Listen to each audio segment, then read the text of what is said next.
संरचना को और मजबूत करने की कोशिश की। और आज भी माननीय अध्यक्ष महोदय, तकलीफ क्या है? 100 दिन की गारंटी के बजाय हम 125 दिन की गारंटी दे रहे हैं। काम 125 दिन की गारंटी देने का काम कर रहे हैं। सर, जो हमारे संविधान की जो मूल भावना है कि हर एक व्यक्ति के हाथों में शक्ति होनी चाहिए, वही मूल भावना पंचायती राज में है। और उस मूल भावना के विरोध है ये जो अधिनियम, जो ये विधेयक आ रहा है। सर, इस विधेयक के जो प्रबंधन है, जिससे रोजगार का जो अधिकार है, कानूनी अधिकार है, वो कमजोर हो रहा है, वो हमारे संविधान के विपरीत है। सर, ये हमारे इसी सदन ने ये कानून बनाया और इसी सदन ने ये अधिकार जनता को दिया है। ओके। सर, एक और है सर, महात्मा गांधी मनरेगा में 90% अनुदान केंद्र से आता था। इस विधेयक द्वारा ज्यादातर प्रदेशों में अब 60% आएगा, इसको घटाया गया है। ओके। सर, इससे प्रदेशों की अर्थव्यवस्था पर बहुत भार होगी और खास तौर से ये वे प्रदेश जिनकी अर्थव्यवस्था पहले से ही केंद्र की ओर से जीएसटी के बकाये के इंतजार में है। Okay. For our nation and our nation's commitment to the welfare of its most vulnerable citizens. My first objection, Mr. Speaker, as with others, is the ill-advised decision to remove the name of the father of the nation for the reasons already given, which I will not repeat. But this is not just an administrative tweak, sir. It's an assault on the very spirit and philosophical foundation of this crucial program. Mahatma Gandhi's vision of Ram Rajya was never a purely political program. It was a socio-economic blueprint rooted in the empowerment of villages, and his unwavering faith in Gram Swaraj was part of his vision of Ram Rajya. So the original act, by bearing his name, acknowledged this profound connection that true employment guarantee and upliftment must flow from the grassroots, embodying his principle of the last man first. To remove the name Mahatma Gandhi is to strip the bill of its moral compass and its historical legitimacy, and then to have two languages in the title, just to make the acronym G Ramji, is not just a violation of Article 348 as pointed out in the previous discussion, but it also reminds me of a song, of a lyric from my childhood, sir. मेरे बचपन में ये गाते थे, देखो ये दीवानो ओ दीवानो ये काम मत करो, राम का नाम बदनाम मत करो. And in this particular case, it's a real... Bharatiya Janata party नाम बदलने की जो राजनीति कर रही है उसके खिलाफ है हम लोग। राष्ट्रपिता महात्मा गांधी जी जिसने देश को जगाने का काम किया, उन्हीं के नाम के खिलाफ हो गए। ये राष्ट्रपिता महात्मा गांधी और उनकी सोच जो सत्य अहिंसा का रास्ता था उसके खिलाफ है ये लोग। आप देख सकते हैं अखिलेश जी भी पहुंच गए हैं। गांधी की जो मूर्ति होती थी पहले, वहां पर जो है अखिलेश यादव भी उस प्रोटेस्ट को ज्वाइन कर रहे हैं। आप देख रहे हैं, आप देखिए यहाँ पर प्रियंका गांधी और बाकी लोग भी हैं और ये गांधी मूर्ति के सामने ये विरोध प्रदर्शन जो है विपक्ष के सांसदों का वो लगातार। Well, from the name to the substance to the spirit and to the contents, there are several objections raised by the opposition to that bill. Joining us this evening, Arun Nehru, Lok Sabha MP of the DMK, Anshul Avijit of the Congress, Charu Pragya of the BJP, and also Anurag Naidu, a political analyst, joins us as well, who follows the TDP very closely. The TDP, unfortunately, could not join the show this evening. My first question to you, Arun Nehru, list out the 4 key points of opposition beyond just the title and the language of it. Good evening, sir. Good evening, madam. And very importantly, that this bill is against the federal structure, number one. Why? Because primarily this was a statutorily central government scheme that enabled states to focus on the most vulnerable, right? Now they've shifted the burden to the state, almost 40%. And the most important thing is that they have moved this to a supply-driven rather than a demand-driven. The demand-driven comes from the grassroots. You know, what demand is there is where, the work is done. Now supply is actually top down. So if the government decides certain things are priority, even though the capacity of the people might not be there, the state must pick up the burden to actually exercise or execute that particular project. So that puts a lot of onus on the state, without any responsibility, nor accountability, nor finance. So that's going to be a big burden. And you must understand that the governance actually happens from the grassroots level. The union, by sitting here, does not understand that each state has different priorities. So this scheme now has, even after, the GST, the revenue sharing that not being given to the state, actually puts the onus and, statutory onus of the states to carry out without any funding or any back-end support from the union government. Right. Charu Pragya, I mean, the technicalities aside, Mahatma Gandhi is neither an invader nor a colonizer. I don't understand what was the need to change the name and remove Mahatma Gandhi's name, because this has also led to a lot of opposition. Good evening to both of you, and good evening to all our viewers and co-panelists.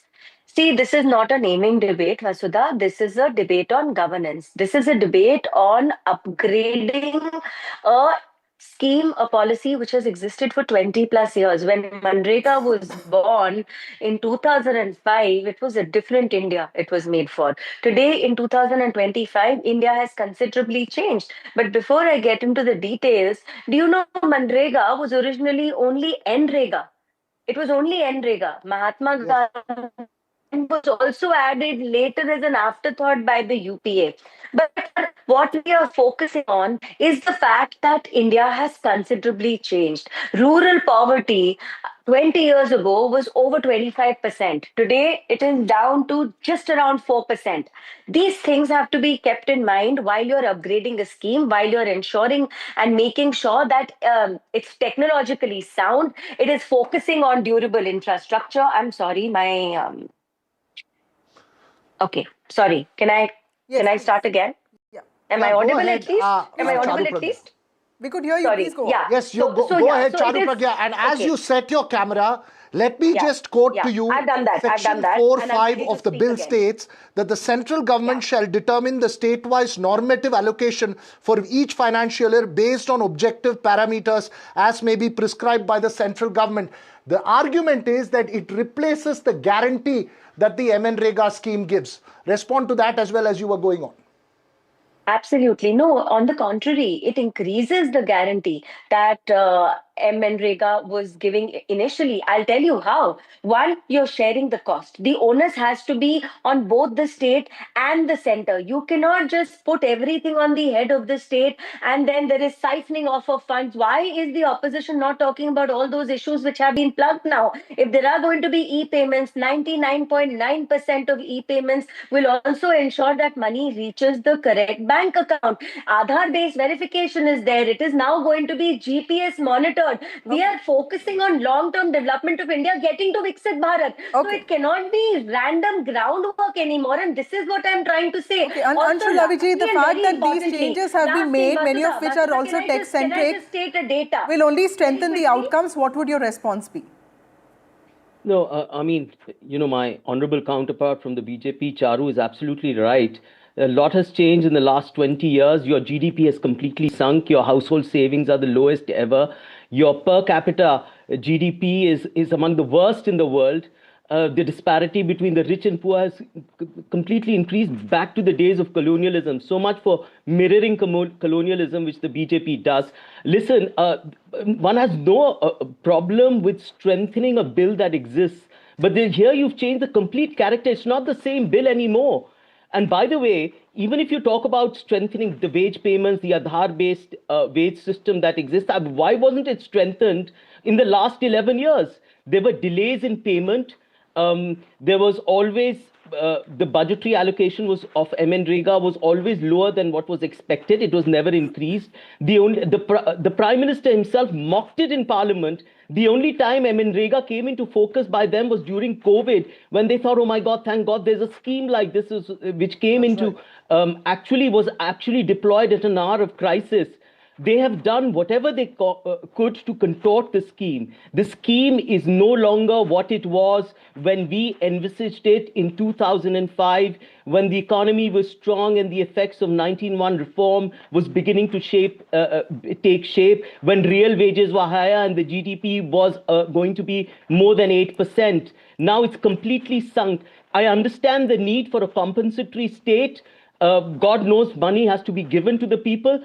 But this kind of over-centralization from a rights-based scheme, you come to a discretionary scheme. in which the tyranny of the executive is what matters. You know, this normative allocation. Okay, you're making an important point there, Anshul, Abhijit. Let me get Anurag Naidu here. Anurag Naidu, there are 4 points of contention. Leave the name aside. I'll get to the name later. The points of contention, one, is that it replaces the guarantee that MNREGA gave, which was a safety net, with a sense of discretion. Number two, it discredits the universal acceptance of that scheme that's there. And number three, it puts the onus on the state government.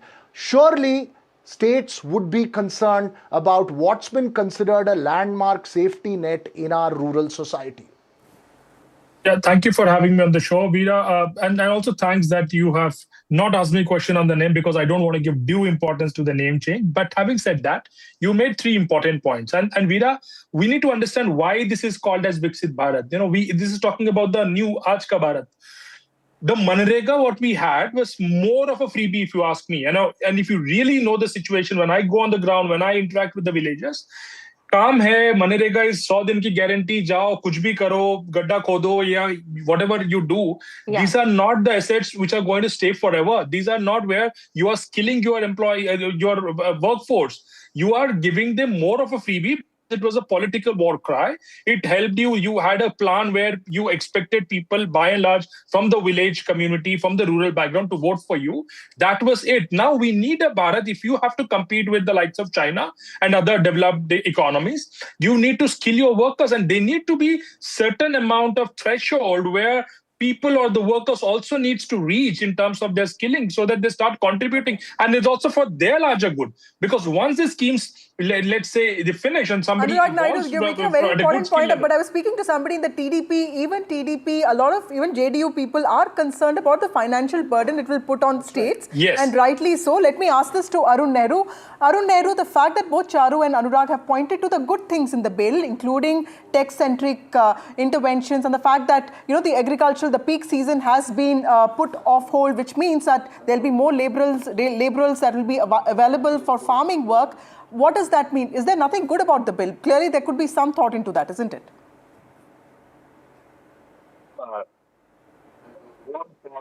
I am all for, you know, what was the thing that Madam Charu had pointed out. I'm also with Mr. Anurag Naidu when he says that certain aspects of the bill has to, you know, cater to the new India. We are all for it. How do you execute such a requirement from the ground is not a centralization. Today, India being so centralized, how do you know what's needed in, you know, in a rural village in Andhra Pradesh or in Tamil Nadu? It is demand driven. Only the local people or the local officers will know. Now, secondary, you're asking the local official to carry out the work without actually getting the funding right. You know, the states are already burdened with so much activity that the states have. States have their own priorities. Now, suddenly, you come with a top-down approach, and so, you know, the federal government has seen that, you know, these are the important priorities to happen, and go ahead and do it without any funding. So we are not, you know, this is against the federalism. You know, the states will have its work cut out, and with the burden of executing a scheme without any funding, with actually more, you know, burden to the states in executing a scheme. And let me also remind you, madam, that this scheme, you know, differs from state to state, right? Something in Haryana doesn't work in Tamil Nadu. Because Tamil Nadu has different set of priorities. So, Mr. Anurag Naidu's experience on the ground, you know, might not be, you know, across the country. So, different states would know what's needed. Okay. And not for a central scheme which says that exactly this is the work that you should do, you know, when it's coming from the center. Okay. So, this attack on federalism... Charu Pragya, this is an attack on federalism. Let states decide what they want to do. How would you respond to that? So, you know, You're speaking to me, right, Vasudha? Yes. Please go on, Charu. Yes. So, okay. So, let's understand two very simple things, right? One, initially also 25% of the cost was on the state. It has been increased to 40%, but in the Northeast, it's just 10%. It's gone down. Union territories with not sufficient budget, 100% of the cost is going to be taken care of by the central government. So this argument about cost, it does not find any kind of root. Secondly, and very importantly, now we are talking about shared responsibility. Everything is going to be aligned with local conditions, sir, working with the Gram Panchayat plans. So it is not in isolation. Center is setting standards, but the states are going to implement it, but implement it with absolute accountability. This partnership model is needed in our country, and we need to acknowledge that. At the end of the day, just getting people to dig up the earth is not going to make India into Viksit Bharat, into a developed country. That is the focus. It has to be sustainable infrastructure, which goes as the country is growing into an advanced stage. And just previously, my friend from Congress, Anshuji, was talking about India's GDP. Sir, in 2014, India's GDP was barely 1.6 trillion. In the last 10 years, it has doubled. India is now the fourth largest economy. India is the largest economy in the world. India is on a fast track to ensuring that the people of this country can become contributors to making the country developed now. This is achievement. This is achievement on ground and happening right in front of our eyes, as we see in the last 10 years. No. So, as you're making that point, let me just put this across before I go to Anshul Avijit. I'm also just pointing out to you section 4(6) of the bill, which states that any expenditure incurred by a state in excess of its normative allocation shall be borne by the state government in such a manner and by such procedures as may be prescribed by the central government. The argument here is that the money will be provided by the states in an extraordinary situation, but the norms will be decided by the center. Again, going back to the argument, Charu Pragya, that this is larger centralization of a large safety net scheme where the central government is abdicating its financial responsibility to the states but not abdicating its powers to decide on what to do. No, absolutely not, Veera. And I will explain this again. Like I said, in some of the states, now the government is going to take care of 100% of the expenditure in the union territory. The same goes for the Northeast. Just 10% of the cost is borne there. And also, tell me what is wrong in better accountability and better coordination between the state and the center. If you're going to offshoot your budget, you should be careful enough to account for it in your budgeting every single year. We've seen that happen in various states in our country. You are making all kinds of crazy promises before you get elected, and then you come to the center and say, because we overpromised certain thing, we don't have any money anymore and lend us money. This is not how we are going to become developed. By all sides.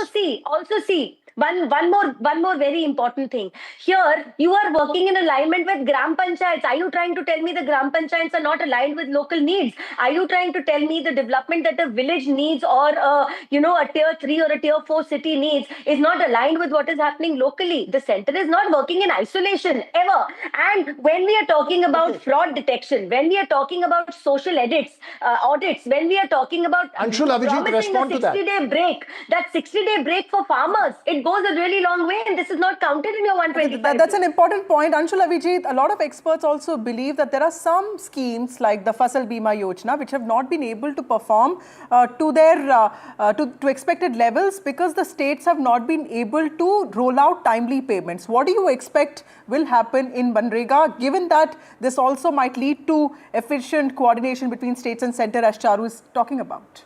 What were you doing for 11 years?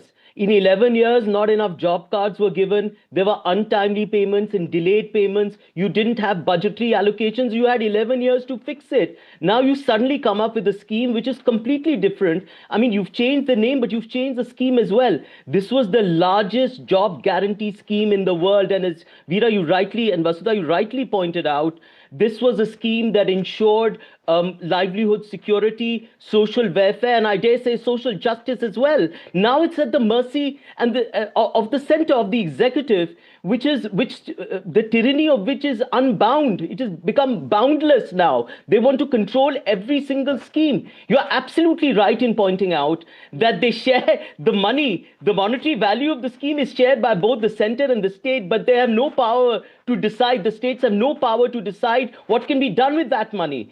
This was a universal scheme. This was a decentralized scheme. And now the character of that scheme, it's become exclusionary like everything else they've done. They made everything exclusionary and I dare say eerily mimicking the colonial state, which was highly exclusionary and completely inept and incompetent, right? So talk about decolonization and the colonial mindset. What they're doing with every single step is going in the direction of the colonial state. Not to talk about the extreme disparities between wealth. I'm glad Charu mentioned that point, but she should have also mentioned the disparities in wealth. Look, we need that scheme. We need, 20 years back, a scheme was conceived. In 20 years, we need to strengthen a scheme. But I wonder what they were doing for 11 years. It took them 7 years to have reforms in GST. They were completely asleep at the wheel. I'll get Anurag Naidu as you respond to what Anshul Avijit say. Let me also turn the last few minutes of the debate to the more contentious, or at least the optics angle of it. One is as far as the name is concerned, was there even a need to replace Mahatma Gandhi NREGA scheme? Could it not, whatever changes, could it not have been brought within the ambit of the existing act? And two, to the fact that there is an insinuation that constantly Hindi names are used in titles of bills, leading to perhaps isolating or alienating a large section of this country which doesn't speak Hindi.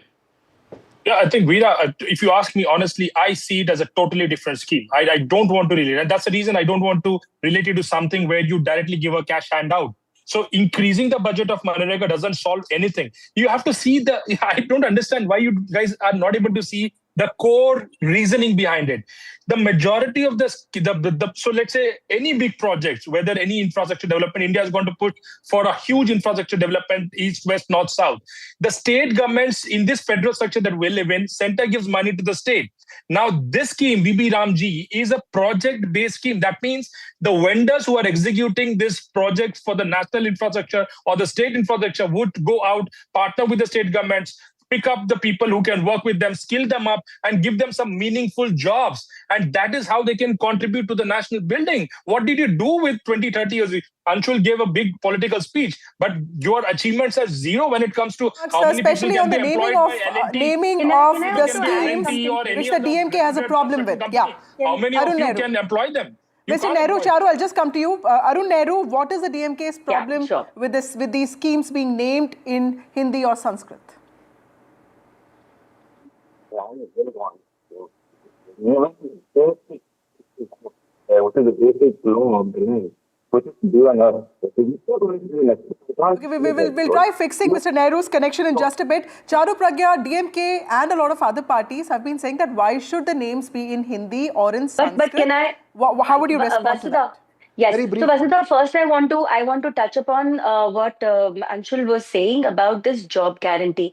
Anshul, that's been increased. The guarantee used to be for 100 days. Now it's become 125. So there, your argument falls absolutely flat. At the same time, the 60 days that we are giving to the farmers, they are going to come in handy all over the country. And more importantly, in 20 years, you don't think our country has advanced at all. We are supposed to be clutching at the same scheme that we held on to 20 years ago.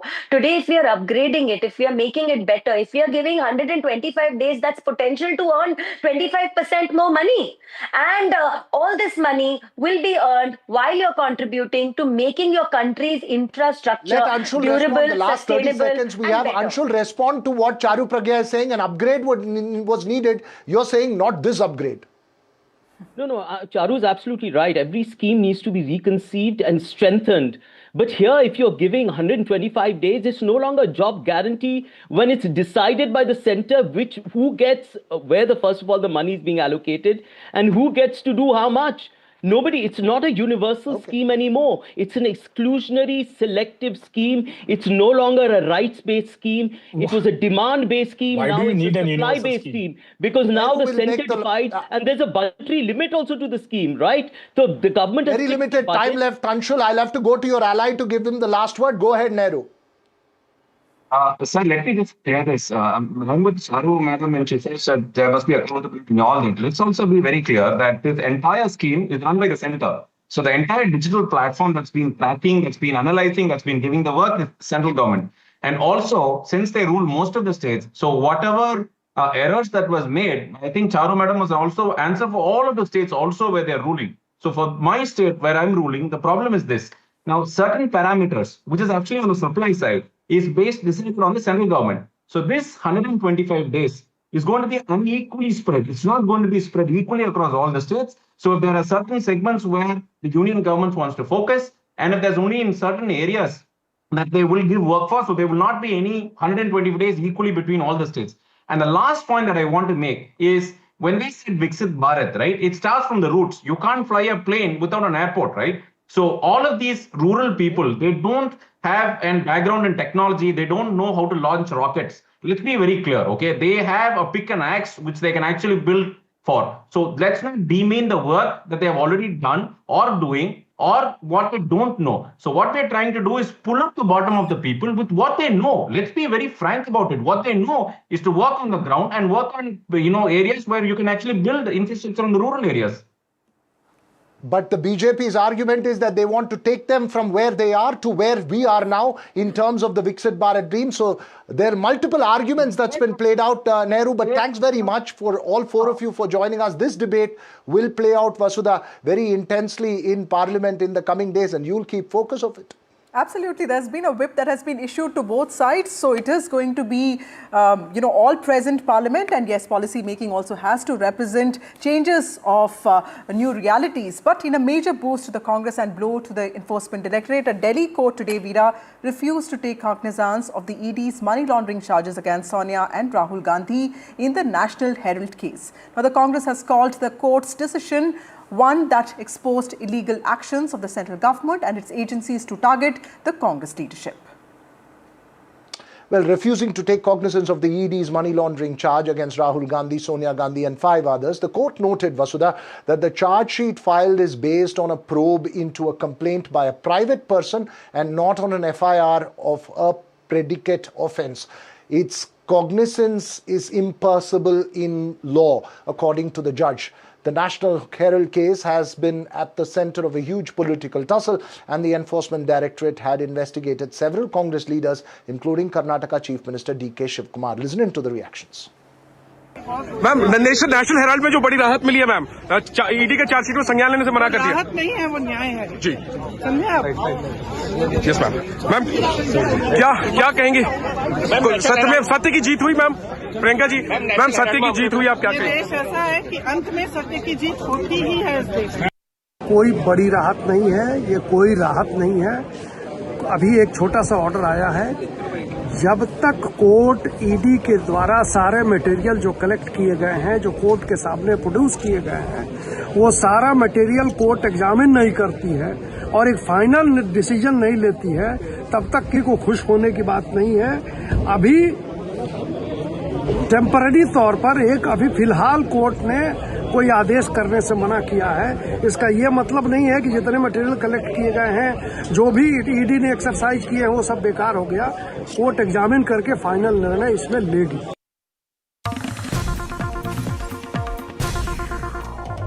A bit of breaking news that's coming in, Vasudha, on controversial remarks made by former Maharashtra Chief Minister Prithviraj Chavan. That's right. He has taken a snipe on Indian military, Indian armed forces. Prithviraj Chavan has labelled Operation Sindoor a failure, saying that Operation Sindoor was largely an air war and that there was no involvement of the army. This is a shocker from the veteran Congress leader who has been the Chief Minister of Maharashtra. He has in fact suggested that the army needs to be given some other work. He has suggested rethinking army strength, Veera, but the BJP has hit back strongly, slamming Prithviraj Chavan, accusing the Congress of being brazenly anti-forces and anti-India. That's right. Another Congress leader making a comment that's controversially picked up on the armed forces. Vasudha, there will be several reactions, of course, that will play out. We'll have to listen to what Prithviraj Chavan exactly said. Let's listen in to what he exactly said. भारताची जी सैन्यामध्ये जी superiority होती, आपल्याकडे जवळजवळ 12-15 लाखाचं standing army आहे, पाकिस्तानकडे 5-7 लाखाची, आपण खूप strong होतो त्या मानाने. पण ते सगळे संपले कारण त्याला युद्धच होणार नाही.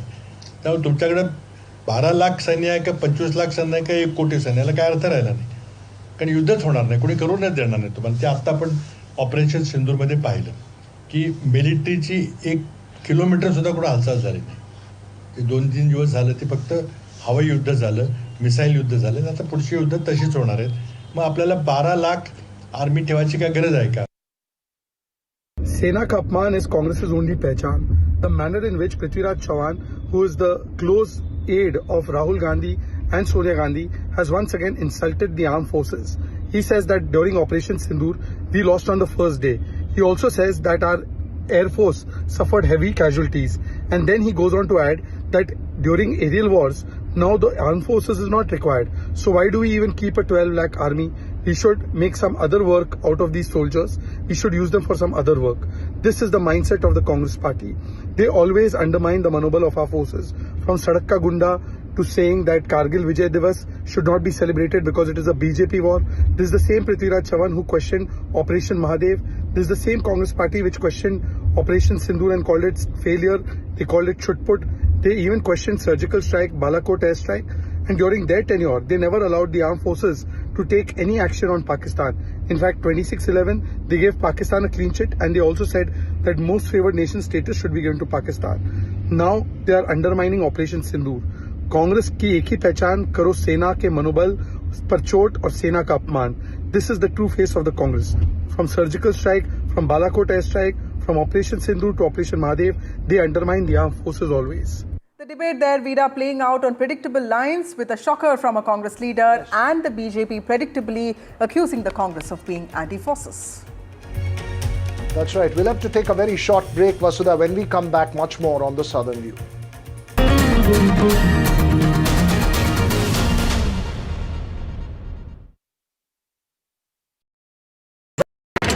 The front lines of Kargil. The fury of Operation Sindoor. So many attacks. The chaos and cries of disaster zones. To fighter jet cockpits. And the world's most defining interviews. It's incredible. He has seen history break. Live. Unfiltered. 20,000 hours of live broadcasting. Welcome to Left, Right and Centre. Hard facts. War-struck country. Hard questions. In the Ukraine. 30 years of trust. In the Kargil area. North Ukraine. In France. In Italy. At Srinagar. Vishnu Shom for NDTV. Vishnu Shom. Only on NDTV. 21 days in Kashmir. People have bombarded me, friends, with requests for an unfiltered list of things I saw and observed on the ground. Very special ground report from the line of control. There were some children who've lost limbs in the shelling. They are now India's smallest but possibly the most powerful crime family. Cough syrup has killed at least 25 children. Gaikwad sahab, aise mat kijiye. Suddenly people are wondering about the weaponization of India-Pakistan cricket. We live and breathe elections. You will not believe your eyes or ears when I show you what I'm about to do. And for a country that has fought so many wars in the mountains and at high altitude, we're standing on the Indian Navy's newest warship. The line of control, Shiv Arun, NDTV. What does Sufism mean to you? Sufism is about love. Higher ideals are more fascinating than normal love song or anything. Talk about Khwaja Mere Khwaja, Kun Faya Kun. It's all about higher ideals. I'm bringing the same spirit to Delhi. So book your tickets from District app. See you, Delhi. Across the country. He has tracked the pulse of power from Washington to Korea. Witnessed history being made in global capitals and conflict zones. Brought clarity to complex issues of national security and international affairs. Aditya Raj Kaul, covering international affairs like no one else, only on NDTV network. I just feel very privileged in the film industry, an industry that I'm extremely proud of. I'm honored to receive this prestigious award. I feel overwhelmed that the NDTV has chosen me for this very special award. Thank you so very much. This means a lot to me. It's a great honor and a great privilege. Really blessed to get this, and I'm really happy. This is one of the few moments I'm going to be humble, so please record this properly, guys. आज का दिन सबसे पहले जो foot soldiers जो presiding officers जो team है उनको सेलिब्रेट करने का है. And the NDTV Indian of the Year Award 2025 goes to NDTV Indian of the Year 2025, 19 December, New Delhi. Ideas, inspiration, impact.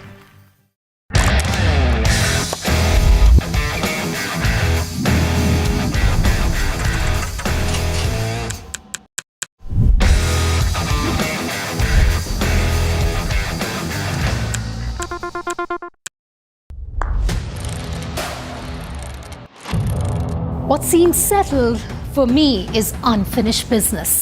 So I rewind, I pause, I reflect, I dig, until what's buried stands up to be counted. Breaking ground, not just headlines, the meaning behind them. This is Breaking Ground with me, Vedika Sood. She stepped into the unknown and delivered a performance India is talking about. Meet the audacious Janhvi Kapoor at NDTV Indian of the Year 2025.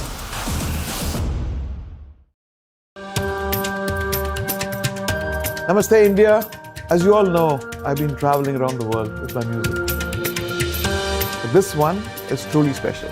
Something that's India. You all must have seen the magic that was created in Kun Faya Kun. Now it's your chance to experience it with me. So book your tickets from District app and together let's create harmony of hearts. See you, Delhi. You applauded the performance. Now meet the actor who defined it. Vicky Kaushal at the NDTV Indian of the Year 2025.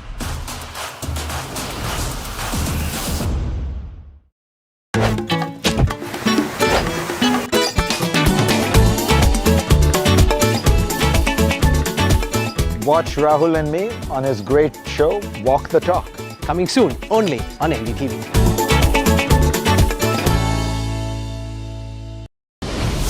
A sensational debut. New heartthrob of a new India. Ahan Pandey at NDTV Indian of the Year 2025.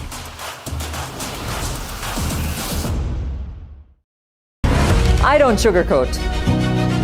I shoot straight and tell you stories the way they need to be told. Unfiltered, unafraid, unmissable. That's how I roll. Watch me, Priyanka Deo, on NDTV World. Namaste. A transformation you witnessed. Now, meet the force behind it. Jai Shah at the NDTV Indian of the Year 2025. Other opposition parties. They argue, I conclude. They deflect, I drill down.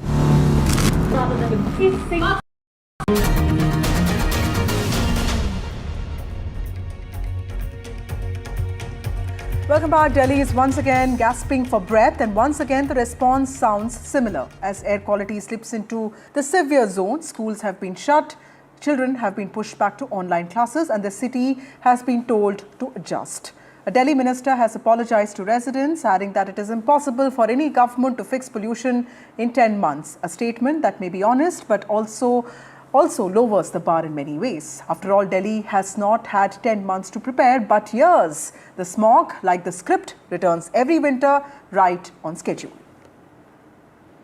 That's right, Vasudha. I'm sure you're angry at the reality, but I can guarantee to you this is Delhi's annual reality year after year. No blaming on farm fires. This time it's clear. This time it's caused by Delhi's very own construction, vehicular pollution, major causes, and the weather conditions isn't letting the city's pollution spread and escape, leaving citizens with no respite. All you can do is cozy up in your homes and put on your air purifiers and feel safe. But I'll give you another option. Why don't you come over to Bengaluru? You may crib about the traffic, but at least you won't be choking, literally, Vasudha. That's a question all my relatives are asking me, Veera. We'll talk about that later. But we have two fine stand-up comedians with us. And while we are at it, let's also listen in to the Delhi minister who apologized and admitted that nothing can be done immediately if pollution comes every winter. Why does it still catch the government by surprise is the big question. मैं average AQI की बात जैसे मैंने पहले भी कहा था, हर महीने हम बेहतर देने में कामयाब हुए। मैं दिल्ली के लोगों से माफी मांगता हूं, इतना कहना चाहता हूं। 9-10 महीनों में कोई सरकार आपको पूरा का पूरा पोल्यूशन को साफ कर सके, ऐसा असंभव है। लेकिन मैं दिल्ली वासियों आपको बताना चाहता हूं, आम आदमी पार्टी की सरकार जो बेईमानी करके चल कर गई है, हमने उससे बेहतर करके हर दिन का एक्यूआई कम करा है और इसी तरह अगर कम करते जाएंगे तो ही दिल्ली को साफ हवा देनी संभव है। ये 12-10 साल की आम आदमी पार्टी की बीमारियां, 11 साल की और 15 साल की कांग्रेस की बीमारी जो है, जो अभी राहुल गांधी और प्रियंका गांधी जी मास्क लगाकर कहने की बातें कर रहे हैं। मैं राहुल और प्रियंका जी से पूछना चाहता हूं, कहां थे आपके मास्क पिछले साल इससे ज्यादा पोल्यूशन था। का विषय है कि पोल्यूशन इतना ज़्यादा हो गया है और मैं समझता हूं कि इसमें दिल्ली सरकार और केंद्र सरकार खासकर उनको सेंसिटिव तरीके से, बड़े दुख की बात है कि केंद्र सरकार की तरफ से कोई एफर्ट होते हुए भी नहीं दिख रहा है, जबकि देश की राजधानी जो है उसमें लोग इतना ज़्यादा पोल्यूशन को लेके पीड़ित हैं, लेकिन केंद्र सरकार ऐसे लगता है जैसे उन्हें कोई फ़र्क ही नहीं पड़ता।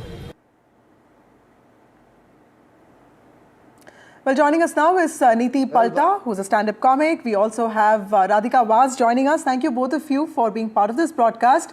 Neeti, to you first. You know, when I came to Delhi 10 years ago, I used to be very excited about the winters. You know, Mathar chilenge, Sundar Nursery jayenge, Lodi Garden jayenge. We'll have those Lori parties, Christmas lunches, dhoop sekenge. That's what they say. But nothing of that sort is happening now because we're all sitting inside purifiers. I've made a playpen for my son and that's it. How do you look at the situation? I don't know why there's so much negativity around pollution. Do you know how much coughing actually builds abs, man? I've got a six-pack right now. You got a six-pack because of coughing. Look at the bright side of pollution. Well, you know, when I left, Vasudha was just recounting what she felt when she came to Delhi. When I left Delhi 10 years ago, I said, okay, this pollution is bad. It only seems to be getting worse. Actually, I don't know. From what I heard, apparently it was worse under another government. And it's really touching to see that, you know, the world and reality has not made our politicians cynical at all. Because every year we are equally surprised with what? Pollution. So it's interesting. The reactions are very interesting. But I do want to say something, since you're from Bangalore. One defense for Delhi people is that we guys are not aggressive. People keep saying Delhi people are aggressive. It's just that we can't take deep breaths to calm ourselves down. That will be really dangerous. Oh, wow. That's a good one. That's a good one for this evening. Neeti, tell me, Radhika, clearly humor hasn't been choked by this pollution. Is that true for all stand-up comedians? Humor is not getting choked. The only thing that's not getting choked is humor. Radhika. The first thing that I thought about when I heard Neeti Palta and I on this panel is that clearly you guys are not taking the pollution problem seriously at all. Let's just start there. And if we are the two panelists. But, you know, I was just looking up, because obviously I don't have other than breathing this nasty air, I don't follow it. I don't even look at what the AQI, I don't even care. My friends are like, how are you living in? But I say, I don't know. I'm just, you know, sort of stumbling from day to day. But I literally saw this online. I'm reading it to you guys. Air quality in Delhi will likely remain hazardous throughout the night. Should winds change and pollutant sources abate, it is possible air quality will improve to unhealthy. I don't even have to write these lines. They're on the news. Yeah. You're right. You know, I wake up every morning hoping that the quality is very poor and not severe. So that's the sad part of it. But Neeti, you know, you're a Fauji kid. How do you look at the state of Delhi right now? It's a sad reality, and I love this city, but I don't love winters anymore. How do you look at this? Honestly, I think we citizens are doing a lot. We are steaming so much that I think we could make cloud seeding possible now. And you're coming up with some very good one-liners, pollution one-liners. Is this what dark humor is? It isn't darker than my lungs yet. Humor is not darker than your lungs yet. Neeti, Radhika seems to be coming up with one after the other. Huh? She's come prepared for the show. She's a better comedian than I am. Radhika, I've loved your writing. So please tell us a little bit about how do you see this. I mean, the sad part is the beauty of Delhi winter is gone. You know, I'm just locked up in the house looking at reels on smog. The beauty is there, Vasudha. It's just that you can't see through the smog. You see, that's the only problem. Can't see it. Yeah, Radhika. Look, I'm getting good at this as well. That's because I got fresh air to breathe in Bangalore. I know, it's true. Your brain is actually working. And I have a mask with me, by the way, which is useless. I actually think that, there are a couple of, like Neeti pointed out, the upside is, first of all, I think we're definitely going to kill all the stray dogs because they don't have air purifiers. So we've sorted that problem out once and for all. I don't know. I mean, like also the other thing to think about is, Delhi never makes a top 10 list. Like we are not the safest place for women. We are not the happiest city in the world. We are the most polluted now. So there's something to be proud of. Right. Yeah. It's definitely something to be proud of. But tell me, honestly, let's keep the jokes apart for a moment. Yes. Honestly, do you believe that there will be a solution? Because the problem is that none of us, every year the media goes to town with the flight delays and the pollution and the smog. Yeah. During Diwali, we talk about it. Yeah. And this is the truth of every Indian city. Yeah. While we are great at sitting down and having fun over it, there's absolutely no solution in sight. And even if it's there, it's so smoggy, we can't see it. Yeah. See, the thing is, I think also, this whole thing of playing the blame game and not taking the responsibility, like if someone actually took responsibility, it might move the needle a little bit. Also, I think that, we keep, make the kids sit at home, all the rich people, everyone has air purifiers and yoga air and whatnot. But at the end of the day, all of this stuff takes more and more diesel in the generators to run. And there's a lot of industrial pollution also in the air, which at the end of the day, I mean, it takes some guts for a political party to put an end to that kind of thing. It doesn't take, I don't think, much to tell people to drive so, odd and even numbers and all that stuff. But to actually go after the pollutants like the industrial pollutants and things like that, that's going to take some courage. Absolutely. Neeti, I've been very proud of Delhiites recently because I used to be very jealous of people who are from Bangalore. They have this very high civic sense, but my city people are fighting for, clean air. They've been protests everywhere. They've been fighting for dogs and for pollution.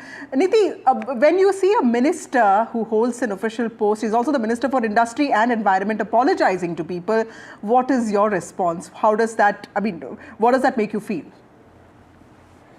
Well, for starters, I think that solution for air pollution is very much like a unicorn. Everyone talks about it, but no one's seen it yet. So an apology, it would help if he coughed a little bit in that sentence, then we would feel like he was a kindred soul. I'm sorry if I'm sounding really bitter, but I'm also saying like my fellow Delhiites, we've all gone out on roads protesting and stuff. In fact, I think they should encourage the protests because the more people that come out in protests, for the second time around, I swear there'll be lesser.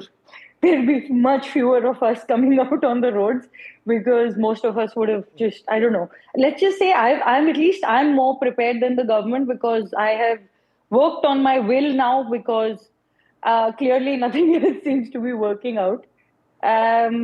You mean your will or your willpower? Nah, I've written out my will because you don't know these days.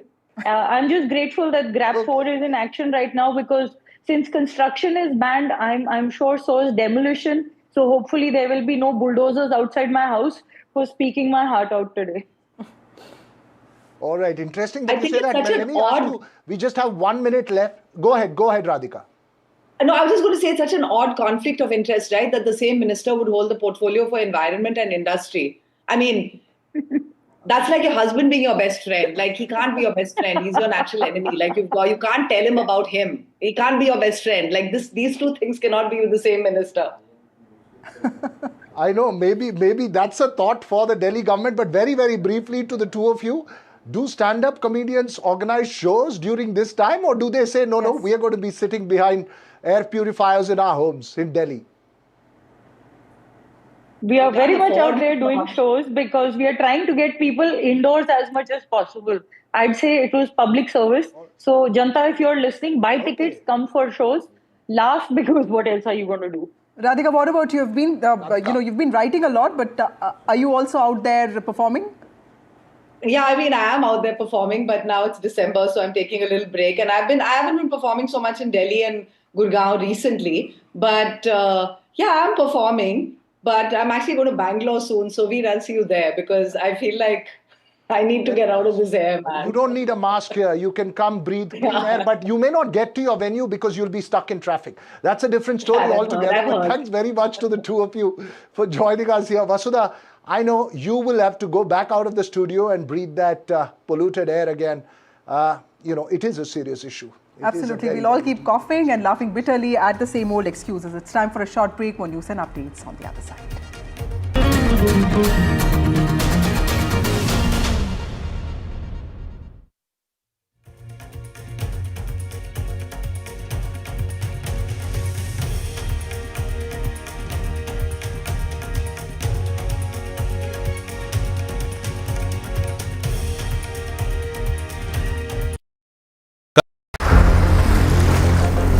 Very warm welcome to Walk the Talk. I'm joined by one of the world's top foreign affairs gurus, Fareed Zakaria. Welcome. It takes decades to build trust, and it takes moments to break trust. The United States recently came out with a new security strategy doctrine. In this moment of extraordinary power and dominance, Trump's vision of America in the world is to retreat, to shrink, to shed its influence, make America a regional power again.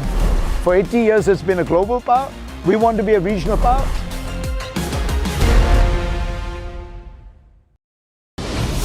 They rule the world. Won a billion hearts. Now, meet the champions who made the nation proud.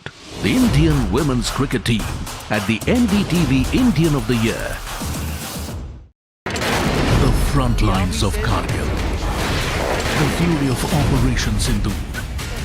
So many attacks. The chaos and cries of disaster zones. To fighter jet cockpits. And the world's most defining interviews. It's incredible. He has seen history break. Live. Unfiltered. 20,000 hours of live broadcasting. Welcome to Left, Right and Centre. Hard facts. War-struck country. Hard questions. In the Ukraine. 30 years of trust. In the Kargil area. North Ukraine. In France. In Italy. At Srinagar. Vishnu Shom for NDTV. Vishnu Shom. Only on NDTV. 21 days in Kashmir. People have bombarded me, friends, with requests for an unfiltered list of things I saw and observed on the ground. Very special ground report from the line of control. There were some children who've lost limbs in the shelling. They're now India's smallest, but possibly the most powerful crime family. Cough syrup has killed at least 25 children. Gaikwad sahab, aise mat kijiye. Suddenly people are wondering about the weaponization of India-Pakistan cricket. We live and breathe elections. You will not believe your eyes or ears when I show you what I'm about to do. And for a country that has fought so many wars in the mountains and at high altitude, we're standing on the Indian Navy's newest warship. The line of control, Shiv Arun, NDTV. What does Sufism mean to you? Sufism is about love. Higher ideals are more fascinating than normal love song or anything. Talk about Khwaja Mere Khwaja, Kun Faya Kun. It's all about higher ideals. I'm bringing the same spirit to Delhi. So book your tickets from District app. See you, Delhi. Across the country. He has tracked the pulse of power from Washington to Korea. Witnessed history being made in global capitals and conflict zones. Brought clarity to complex issues of national security and international affairs. Aditya Raj Kaul, covering international affairs like no one else, only on NDTV network. I just feel very privileged in the film industry, an industry that I'm extremely proud of. I'm honored to receive this prestigious award. I feel overwhelmed that the NDTV has chosen me for this very special award. Thank you so very much. This means a lot to me. It's a great honor and a great privilege. Really blessed to get this, and I'm really happy. This is one of the few moments I'm going to be humble, so please record this properly, guys. आज का दिन सबसे पहले जो foot shoulders जो presiding officers जो team है उनको सेलिब्रेट करने का है. And the NDTV Indian of the Year Award 2025 goes to NDTV Indian of the Year 2025, 19 December, New Delhi. Ideas, inspiration, impact.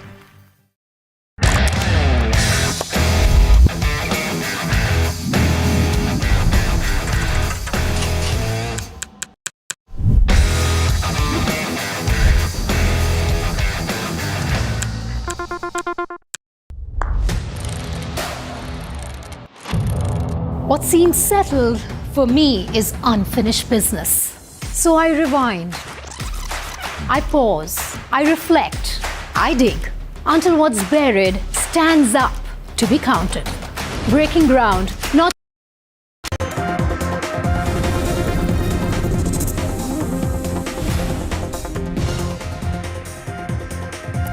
Good evening and welcome. You're on India Matters on Tuesday night with me, Shiv Arur. Let's get you straight to the top stories at 8 p.m. Big showdown over the G Ramji bill in Parliament, that is to replace the MGNREGA that was brought in by the Congress. Opposition stages a massive stir in the Parliament complex. Priyanka Gandhi, Shashi Tharoor slammed the government for scrapping the MGNREGA. Centre calls it a bill for Ram Rajya and a bid to move forward. Some relief for the Gandhis in the National Herald case, but the BJP says that is not the case. Delhi court refuses to take cognizance of Enforcement Directorate's money laundering case, ED to challenge special court's order. Shocking remark by former Maharashtra Chief Minister Prithviraj Chavan of the Congress party, labels Op Sindoor a failure and that Indian aircraft was shot down during the 4-day conflict, says the army did practically nothing and should be redeployed for other work. Bihar Chief Minister court's controversy, pulls a hijab down from a woman's face during a government event in Patna. BJP hits back, posts old video of Ashok Gehlot removing a woman's ghungat. But how is that any defense for Nitish Kumar's actions? 10 days after they fled India post the Goa blaze at their nightclub, the Luthra brothers are back in Delhi to face the law. They will be interrogated by the Goa police. As we speak, they are being produced in court in Delhi. US President Donald Trump doubles down on his criticism and hostility towards Hollywood filmmaker Rob Reiner after his death. His earlier remarks about the legendary Hollywood director who was recently killed at his home along with his wife, probably by his son. His comments have been panned by both friends and rivals. I have a debate on that coming up on the second half of my show tonight. But let's start with what we're doing on India Matters tonight. A very messy affair. India's VVIP cringe fest has sparked public anger and disappointment over a global icon visiting India, but all of it hogged by netas, their families,